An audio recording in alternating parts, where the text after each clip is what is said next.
काय घडलेला आहे? पाटसांगवी गावामध्ये मी आता व्हिजिट केलेले आहे.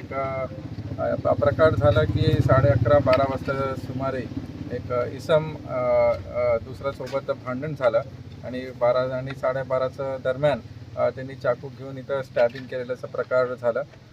जे इंजोर्ड होता त्याला बार्शी हॉस्पिटलला शिफ्ट करताना तिथं बार्शी हॉस्पिटलमध्ये त्याला ब्रॉड डिक्लेअर्ड डेड म्हणून असं घोषित झालेले आहे. तर आम्ही इथं स्पॉटला व्हिजिट केलं. सगळं चौकशी केल्यानंतर हे समोर येते की हे जे गौरव म्हणून नाव आहे ते आरोपीचं त्याचं आणि दुसरं वैयक्तिक भांडण होतं आणि एक प्रेम प्रकरण पण होतं.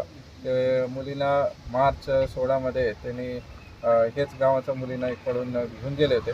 त्याच्यातून एक इन्सिडेंट असं झालेले आहे. इथं वोटिंग पण सुरळीत चालू आहे. आम्ही वरती कलेक्टर साहेबांना रिपोर्ट दिले आहे. सगळ्या ऑब्झर्वर्सला पण रिपोर्ट दिले आहे. कोणताही राजकीय काही व्यक्तीचा या पार्टीचा इथं संबंध नाही आहे. राजकारणाशी या घटनेचा कोणता संबंध आहे का? नाही आहे ते सर, क्लिअर. एक प्रश्न काही लोकांच्या काही भावना म्हणजे जाणून घेतल्यानंतर असं समजलं की आजचं जे काही वोटिंग चालू आहे त्या संदर्भातून राजकारणाच्या भावनेतून असं काय कृत्य घडल्याचं असं काही नाही, तसं काही समोर येत नाही. आता गाववाले पण आहे, सगळं शांततेत चालू आहे.